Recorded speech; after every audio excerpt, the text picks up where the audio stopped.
have a girlfriend, I promise. She's just on the internet.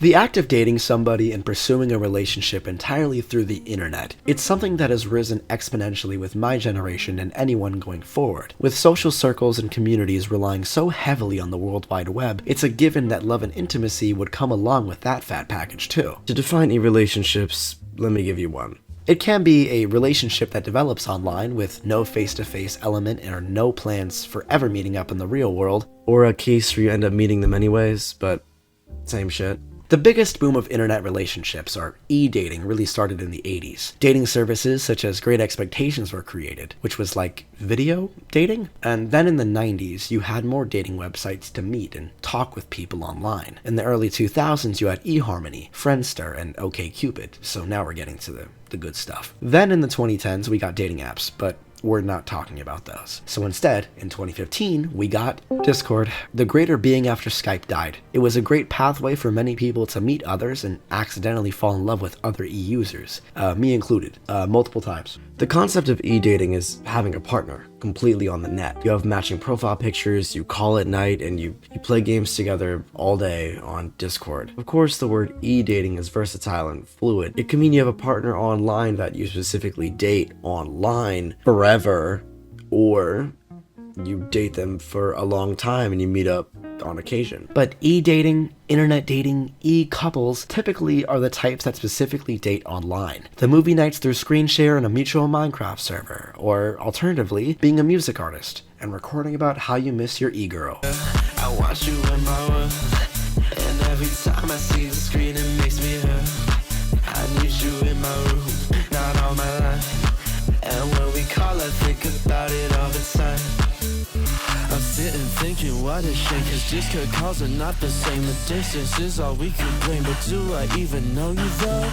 It has led to success stories, but it has also led to horror ones, both of which are equally as valid but totally different levels of possible, and I won't lie to you. The horror stories of such can be very funny. I unironically remember one time seeing an e-couple in my Discord server have a gigantic fight because one of them changed their matching profile picture too early. Like, they changed their profile pic from the ones they were matching with their partner, so then they didn't speak for 3 days, and it ended. Another time I knew a couple who would go to parties, like individually. They dated through the internet, but in real life would go out to parties and such in person, in their free time. Well, neither of these two people would even dare cheat on each other going to actual parties and clubs, which is, that's good. Stay faithful to your dearest, right? Well, it turns out one of them cheated on the other one. Not at the parties or the nightclubs, but one of them was popping it in a VC with someone else on the internet. So they didn't fall for temptation for real, but they folded to their primal instincts on Discord in front of a camera. I had a friend at a different era who was much older than I. He was surrounded by me and my younger group of friends, and one day he told us he had a girlfriend. One from the internet, but a girlfriend nevertheless. They had art of each other, they were both in VCs with us, we heard several stories about their cute little date nights. The narrative went on for quite some time, until one day, we found out that it wasn't a real relationship, and the art was fabricated. It was made by somebody else. The VCs were a fluke, and the date nights never occurred. And you may be thinking, what do you mean? Like, are you saying this relationship isn't real because he was on the internet? No.